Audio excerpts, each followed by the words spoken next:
obrigado, agradeço a presidência desses trabalhos, agradeço também, cumprimento todos os palestrantes que me antecederam. Vamos conversar um pouquinho sobre os impactos da judicialização, tanto na saúde pública como na saúde privada, bem como os desafios no mundo oncológico. Quando eu falo em impacto de judicialização na saúde pública ou na saúde privada, eu começo a perceber que há uma falha, há uma fragilidade em alguma ponta do sistema. E essa fragilidade nós constatamos, infelizmente, no sistema de políticas públicas, na área da saúde pública e privada, bem como nos descumprimentos de contratos entre os particulares, ou seja, entre o paciente e entre o convênio médico. E também a insegurança jurídica que assola o nosso país hoje, a nossa sociedade. Falar de saúde pública é falar de uma missão quase que impossível, porque garantir a todos os brasileiros e estrangeiros o acesso universal e integral à saúde pública no Brasil. E aí a previsão legal nós encontramos lá no artigo 6º da Constituição Federal, que diz que a saúde é um direito social do cidadão. No artigo 9.200 nós temos o follow-me de como nós devemos tratar e administrar a saúde pública, lembrando sempre que é um poder descentralizador. No artigo 196 da Constituição Federal, nós temos que a saúde é um direito do cidadão e um dever do Estado, do município, e, portanto, tanto a União, Estado e município, eles devem envidar esforços na prática e na implementação de políticas públicas, sociais, econômicas, trabalhar no risco de prevenção, para que nós possamos, então, reduzir os riscos da doença e, portanto, desafogarmos o SUS e também a rede privada e melhorar a nossa situação financeira, tanto no SUS como também na rede privada. O SUS é o único sistema único de saúde do mundo que atende 190 milhões de pessoas, até 190 milhões de pessoas, sendo que 80% destas depende única e exclusivamente de forma gratuita do SUS. Em 2017, a Interpharma, no 21º Congresso Brasileiro de Oncologia, ela nos traz o custo total do câncer no Brasil. Em 2017, apontou-se 68 bilhões e 200 milhões de reais que foram desembolsados do erário público para o tratamento dos nossos pacientes. A lei que regulamenta o SUS é a Lei 8.090/90, não obstante, a Lei 9653 de 96, que regulamenta toda a parte da saúde privada e também sem se divorciar do nosso Código de Defesa do Consumidor e do nosso Código Civil. Pois bem, o que nós observamos? Que a partir de 1988, houve um aumento das demandas no Poder Judiciário. Portanto, houve uma maior interferência do Poder Judiciário dentro da área da saúde pública e privada. Isso por quê? Porque o paciente passou a ter a negativa de seus tratamentos e, para isso, ele foi judicializar para buscar o cumprimento do artigo 6º da nossa Constituição Federal. Quais são as demandas que nós estudamos? Consultas, exames, cirurgias, medicamentos de alto custo, medicamentos de baixo custo, suplementos vitamínicos, OPMs, fisioterapias, home care, insumos, quimioterapia, radioterapia. Preocupado com essa situação, com o início do tratamento e preocupado com o nosso orçamento, o legislador pátrio ele instituiu então a Lei 12.732 de 2012, que entra em vigor em 2013. E essa lei estabelece 60 dias para o início do tratamento para pacientes oncológicos, ou seja, a lei dos 60 dias. Não obstante essa lei, mais adiante, nós temos a Lei 13.896 de 2019, que é a lei dos 30 dias, ou seja, é uma lei que foi mitigada, guerreada pelas mulheres que estavam diagnosticadas com câncer de mama e que queriam e necessitavam de um tratamento mais urgente. Passou-se então essa lei dos 30 dias, incorporou e alterou o artigo 2º da 12.732 e por conta disso, todo paciente oncológico, independente de ser homem ou mulher, passa a ter o direito de iniciar o seu tratamento em até 30 dias. Nós observamos que em 2010 e 2014, a maior incidência de judicialização dizia respeito à obtenção de medicamentos. 53% desse percentual de processos era para obtenção de medicamentos, sendo que desses, de 25% a 30%, dizia respeito a medicamentos que já estavam inseridos no rol da Anvisa e, portanto, inseridos no rol do SUS.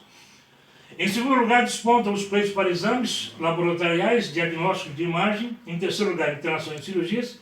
Em quarto lugar, home care. E em quinto lugar, insumos, fisioterapia, nutro e OPMS. O CNJ nos traz, em 2021, os principais assuntos judicializados, tanto na rede do SUS como na rede privada. Em primeiro lugar, plano de saúde. Em segundo lugar, fornecimento de medicação. Em terceiro lugar, tratamento médico hospitalar e fornecimento de medicamentos, hospitalização e unidade de terapia intensiva, ou seja, a ausência de leito em UTI no nosso Brasil. Em 2021 houve uma pesquisa com 4.300 médicos de várias especialidades e a ideia era saber o porquê da judicialização, o que levou a esse médico a tomar assento ou no CRM ou em processos judiciais. Primeira, falha ou demora no diagnóstico. Segunda, complicações no tratamento ou cirurgias, evolução ou progressão da doença. E no Brasil, nós temos 7 especializações de maior risco, de maior mitigação judicial. Gineco, ortopedia e traumatologia, cirurgia plástica, cirurgia geral, oftalmologia, cardiologia e oncologia clínica. A boa notícia, no caso da oncologia clínica, é que essas demandas judiciais não dizem respeito ao tratamento do médico, ao atendimento do médico, mas sim a morosidade e tão somente a morosidade no atendimento, no início do tratamento. E, para tanto, nós, em todos os momentos que nós somos instados a defender o médico, 99% dos casos nós absorvemos o médico, a clínica e o hospital. A judicialização também na falta do dever de informação. E aí eu peço aos senhores que observem o artigo 22 e o artigo 34 do Código de Ética Médica. Por quê? Porque o STJ já definiu o seguinte, que a falha de informação ao paciente gera indenização por dano material e por dano moral. E os tribunais de todo o Brasil já adotaram também essa política no sentido de penalizar não só os médicos, como o hospital, se houver a falta ou a falha na informação do paciente. Os impactos da judicialização são, na verdade, negativo político e negativo financeiro. Imagina os senhores, um município pequeno, receber uma demanda para fornecimento de um medicamento que custe R$80 mil a caixa. E o paciente vai ter que consumir 4 caixas ou 10 caixas. E esse paciente vai consumir praticamente, às vezes, 40% do orçamento total do município. Então nós não vamos poder atender essa demanda. E o que nós deveremos fazer? Simplesmente nós deveremos, então, chamar ao processo o Estado e a União para que eles venham subsidiar esse pedido de sorte, que esse paciente possa receber aquilo que ele pleiteou. Nasce também uma questão de judicializar o NATJUS. O NATJUS não se judicializa, porque ele nasceu com uma missão. E a missão do NATJUS é dar elementos de sustentabilidade para que o juiz possa melhor julgar as demandas que chegam a ele. Ele é o fiel da balança? É o fiel da balança até a segunda página, porque ele não pode se contrapor à prescrição medicamentosa. Se se contrapor, o juiz vai conceder o que foi requerido pelo paciente, o processo vai caminhar e vai ser nomeado um perito, que o perito judicial é que vai desempatar essa demanda.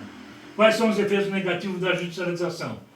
Agressão, os impactos negativos aos cofres públicos, o atendimento de demandas, muitas vezes desprovidas de critérios.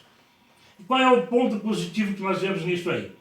Um apenas ou dois. Primeiro, estímulo ao debate. E segundo, assegurar ao paciente o seu legítimo direito de ter acesso à saúde que é previsto no artigo 6º. O Tribunal de Justiça da Bahia nos traz quanto gastou o custo operacional do tratamento de câncer. R$ 2.227,52 por processo. No total, R$ 7.854.232,24.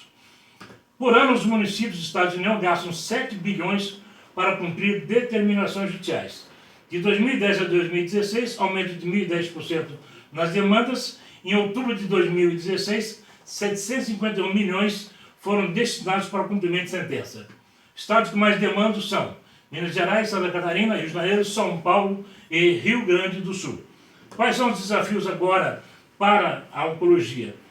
Tanto na área da saúde pública como privada. Aprimorar o serviço da saúde básica primária, menos paciente, menos judicialização. Planejamento para aquisições de medicamentos, conhecendo o perfil nosológico de cada município, comprar bem, estocar bem, distribuir bem, dispensar bem e todos serão felizes. Aprimorar as ferramentas de inteligência e segurança contra as fraudes na área da saúde pública e na saúde privada. Inserção de advogados com especialização em direito médico ou administração hospitalar no ONATJUS. Instituir o balcão virtual de consultas no ONATJUS para obtenção preliminar de informações acerca de um medicamento ou de um procedimento. Importante constar que no balcão virtual deve constar com equipe multiprofissional, de preferência com médicos e médicas oncológicos, cientistas e farmacêuticos com especialização em oncologia. E por último, que deveria ser o primeiro, respeito à autonomia da prescrição médica. Muito obrigado, desculpe eu correr, mas é muito extenso e eu tive que marcar o gol aos 45 do segundo tempo. Deus abençoe a todos. Professor, muito obrigado pela